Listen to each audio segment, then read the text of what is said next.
Hey guys, welcome back to the channel. My name is Maxine. I have Avoidant Personality Disorder and ADHD, and today I want to talk about attachment theory and the attachment style that I have and that I think is probably widely applicable to most, if not all of us with Avoidant Personality Disorder. Not all, I'm sure it's not all of us.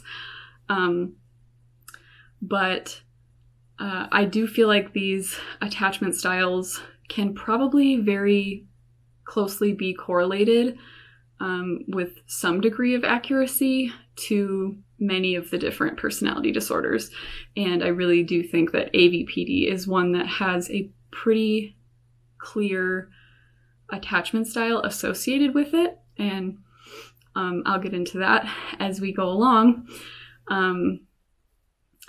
But if you're completely unfamiliar, attachment theory focuses on relationships and bonds, particularly long-term, between people, including those between a parent and child, and between romantic relationships. It is a psychological explanation for the emotional bonds and relationships between people. This theory suggests that people are born with a need to forge bonds with caregivers as children. These early bonds may continue to have an influence on attachments throughout life. And there are two sort of main factors that go into how we develop these attachment styles in early childhood. I think mainly between the ages of like 6 months to 2 years old, perhaps. One is the opportunity for attachment. So, of course, if you are an orphan or you're in the foster care system or something like that, and you might just not even have the opportunity to form these sorts of attachments with a primary caregiver. But also the quality of caregiving. So even if you have two parents, if they are abusive or neglectful or emotionally unavailable for whatever multitude of reasons, that can really inform how your attachment is going to develop as a child. And one other thing that is really important to this, that is especially applicable to my situation and maybe some of yours, is that the attachment style that you are not born with, but that you develop in early childhood, that you start with, is not necessarily the one that you will have for life. Close attachments, relationships throughout your life can change that for the better or worse. Therapy and self-work can change it for the better. It is fluid, it can change. And that was the case for me, and I'll talk about that as we go on. So what are the attachment styles? There's 4 of them, one of which being a secure attachment, which is like the goal. That's a healthy attachment. And then the other 3 being different variations of an insecure or unhealthy attachment. So starting with secure, the secure attachment style implies that a person is comfortable expressing emotions openly. Therefore, adults with a secure attachment style can depend on their partners and, in turn, let their partners rely on them. Secure attachers tend to have a positive view of themselves and others, so they do not overly seek external approval or validation. They can successfully identify and regulate their emotions, and even help a partner to do so with theirs. So this is the result of having at least one caregiver as a child that is emotionally available, attentive, and most importantly, reliably and dependably so. Even if you have, we'll talk more about this later, but even if you have parents in your life that love you, that doesn't necessarily mean that you will have a secure attachment. But if they are dependable, reliable, there for you, emotionally supportive, then you can have a healthy, secure attachment style. This is, as a young adult, I really struggled with understanding what amount of work in a relationship was normal, because on the one hand, there were people that were saying relationships take work, relationships are hard, which is what I always experienced. But then there were also people that would say relationships shouldn't be hard. They should be easy. They should be fun. I've been married for 50 years and we never argue and it just gets better and better. And it's, my relationship is like a movie. That's how it should be. What I have come to understand is that both of those things can be true. But for people who relationships come very easily to them, those are securely attached people, or at least one of the people in the relationship is securely attached. This means that they don't need a relationship. They're secure in themselves, whether they're in the relationship or not, but they value the relationship. They're able to express their emotions, be vulnerable, without fearing the risk of somebody getting too close or somebody pulling away. Either way, they're going to be fine. And so that makes a relationship feel very easy. For somebody like me, it's not realistic for me to ever expect that. I'm sure it would be easier if I were to form a relationship with somebody with a secure attachment.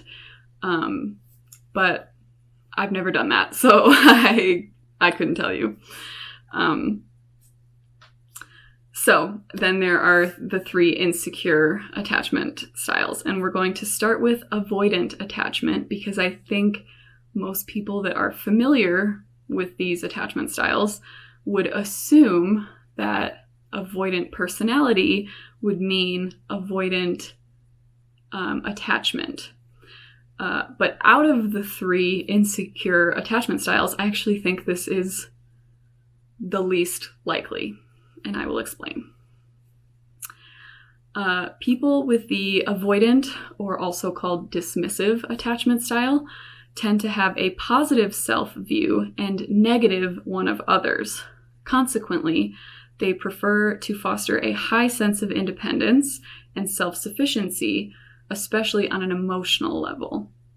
Adults with this attachment style generally avoid intimacy or emotional closeness, so may withdraw from a relationship if they feel like the other person is becoming reliant on them in this manner. They also tend to hide or suppress their feelings when faced with a potentially emotion-dense situation, such as conflict. Now, some of this is true for me and will likely be true for you, and we'll get into why that is in a minute. But of course, parts of this I think don't necessarily fit, right? It's not that most of us are probably not worried about somebody becoming too emotionally dependent on us. We want those relationships. We want those connections. This is an attachment style, and now, of course, anybody of any gender or lack thereof could have any of these attachment styles. However, this one is very commonly seen in men because this forms in childhood due to basically emotionally unavailable caregivers. And we know that there is a societal pattern, unfortunately, of raising boys to be very self-sufficient emotionally, to not express their emotions, to suck it up, and just deal with it. And that is going to directly lead to this avoidant attachment. All of the men that I've dated have this dismissive attachment style. And And again, some of this feels like it really applies to me and likely applies to you. And we'll get to why that is on number 4. So that's avoidant attachment. The next one is anxious attachment. Adults with an anxious attachment style tend to have a negative self-view, but a positive view of others. This means that they may view their partner as their literal better half because someone with this attachment style deems themselves to be less worthy of love in comparison to other people. The thought of living without their partner or being alone in general causes high levels of anxiety. In other words, they deeply fear abandonment. So, whereas avoidant attachment looks like the sort of distant partner, the anxious is the opposite, the clingy partner, the fear of abandonment. And this is actually the attachment style that I had as a child. This is the one that I developed via my relationship with my parents. I believe this typically forms as a result of emotionally available parents, sometimes, like unreliably available. So they aren't completely like suck it up and deal with it yourself. They are attentive and they are emotionally available, but not all of the time. It's unreliable, which is confusing for a child and leads them to want to like cling on to their parents and just like be here all the time, like, you know. And so this is the one that I developed as a child. I was very, very clingy, very insecure. I think this one probably sounds like it applies a little bit more, right? Because we have this very negative self-view. We're very insecure. And we don't feel worthy of these relationships.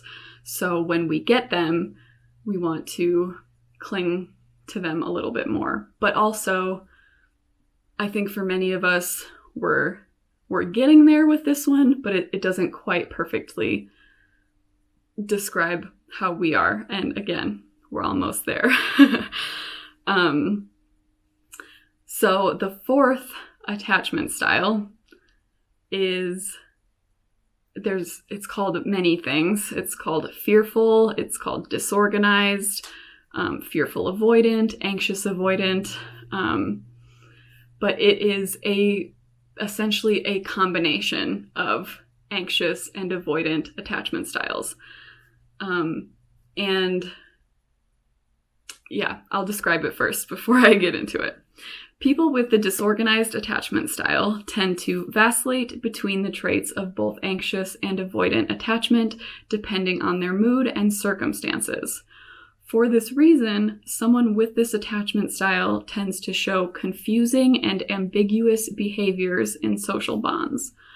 For adults with disorganized attachment, the partner and the relationship themselves are often the source of both desire and fear.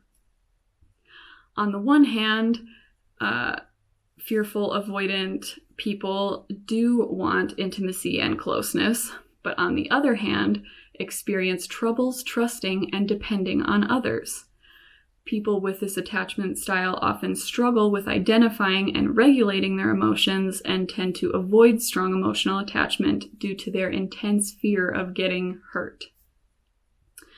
So, as you can see, what I was alluding to over the last 2, this one I think it almost feels like it's describing AVPD in just within the context of like a romantic relationship, right? Although it applies to all relationships. And this is the one I started as just anxious, and then that traumatic relationship in my teen years with a narcissist screwed me up so bad that after that, this is after that, I developed what I now know is AVPD and also this disorganized attachment style. I think they really go hand in hand. Although, again, that this is just my theory based on my experience. If you feel different, please feel free to let me know. I'm always very interested to hear how everybody else feels. But this fearful attachment really stands out to me because what is AVPD? It's a cluster C or anxious personality disorder characterized by avoidance. So it is literally the combination of anxious and avoidant. That's like the root of the name of this channel, right? And that's what this attachment style is based on. So what does this look like? How can you be both? Well, for me, it's like the anxious part of me in a relationship does not want any relationship to end, right? Every relationship I have the opportunity to form is important to me as someone with AVPD, because we so desperately want these connections with people. So if I feel like somebody is checking out or pushing me away, then that ignites this anxiety in me that wants to keep them around at like any cost, fawning and minimizing my needs, and the insecurities start popping up, and it's like it's panic inducing. You want to try to pull people closer when they're pushing you away. On the other hand, if somebody is pulling me in a little too much, they're wanting me to be vulnerable, they're wanting me to express intimacy, all of these things that trigger my AVPD to be like, this is a risk of rejection, this is a risk of humiliation. Then my avoidance kicks in and I want to like keep them a little bit farther away. So it's like there's like this safe zone, right? That's like not too close, but not too far away. And that's where I like to keep people. Subconsciously, of course, I'm not doing this on purpose, but in my mind, there is a safe zone for the majority of people in my life where I feel comfortable. I don't want them to leave, but I'm also too afraid to let them get too close. And this is a pattern in friendships, especially in romantic relationships. And you can see how confusing that is for me and for these people, especially for these people that I have these relationships with, like how confusing to be pushed and then pulled depending on where we're at. And so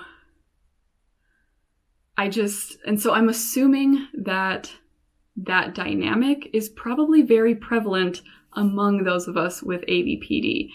And it's really disheartening, but at the same time, the more we can become aware of these patterns, the more we can kind of catch ourselves and understand, number one, why we're doing this thing, and number two, try to catch it in real time to help us to like mitigate these things that we do.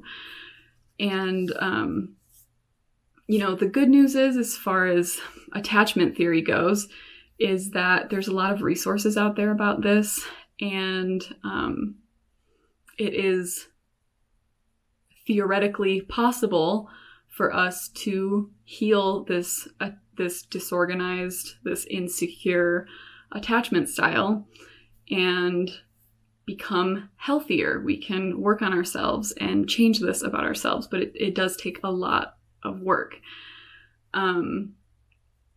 And another reason why I wanted to bring this up is because I think a big thing about avoidant personality disorder and why more people don't know about it, why it's not well known, why it's probably not that well researched, why it's, I think, probably wildly underdiagnosed, is that as opposed to like cluster B disorders like borderline and histrionic and narcissistic personality disorders, those have a lot of attention on them because they are directly at least inconveniencing, if not hurting, other people, right? It's like these are very outwardly expressing personality disorders that can cause a lot of harm to the people that don't have them. And I always say with avoidant personality disorder, so much of the pain is just within ourselves. Like for a lot of us, we're just we're in our bubble. We're not usually hurting other people. And so there's a lot less attention on personality disorders like that, or mental disorders in general like that are very internal and are just hurting the person that has it. But learning about this attachment style that I think goes so hand in hand with this personality disorder has really caused me to reflect on the relationships that I do have and my role, the part that I play in hurting those people in my life. It's subtle. And, like I said, like, I think it's like more than half of people have insecure attachments. So it's common. And like I said, I've never dated a securely attached person. So there's always like a back and forth. It's never just one person's fault, at least in my experience. But recognizing this pattern that I have of like pulling people in and then pushing them away and then pulling them back in and then pushing them away to keep myself safe, becoming aware of that has been really eye-opening in my responsibility in the relationships that I do have. And yeah, the role that I play in causing harm to those people, because that is the result. It's confusing. And again, it's one of those things. It's not my fault, but it is my responsibility at the end of the day. And you have to want to be better. That's just what it is, right? If you care about these people, you want to treat them well.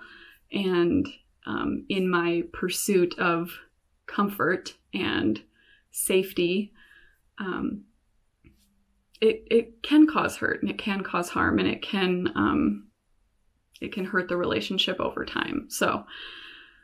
So let me know what you think. I'm really, really interested if this resonates with you, if you think that one of the other ones seems to fit you better. Given the nature of AVPD and these attachment styles, like I feel pretty strongly that most of us would identify with this disorganized attachment. But I'm very curious. And yeah, I think that's all I've got. One of these days I'll get better at concluding videos, but it's not today. So thank you so much for watching another one. I appreciate you guys so much. As always, I will leave the link to the Discord down below. And until next time, thank you so much for watching. I'll see you in the next one. Goodbye.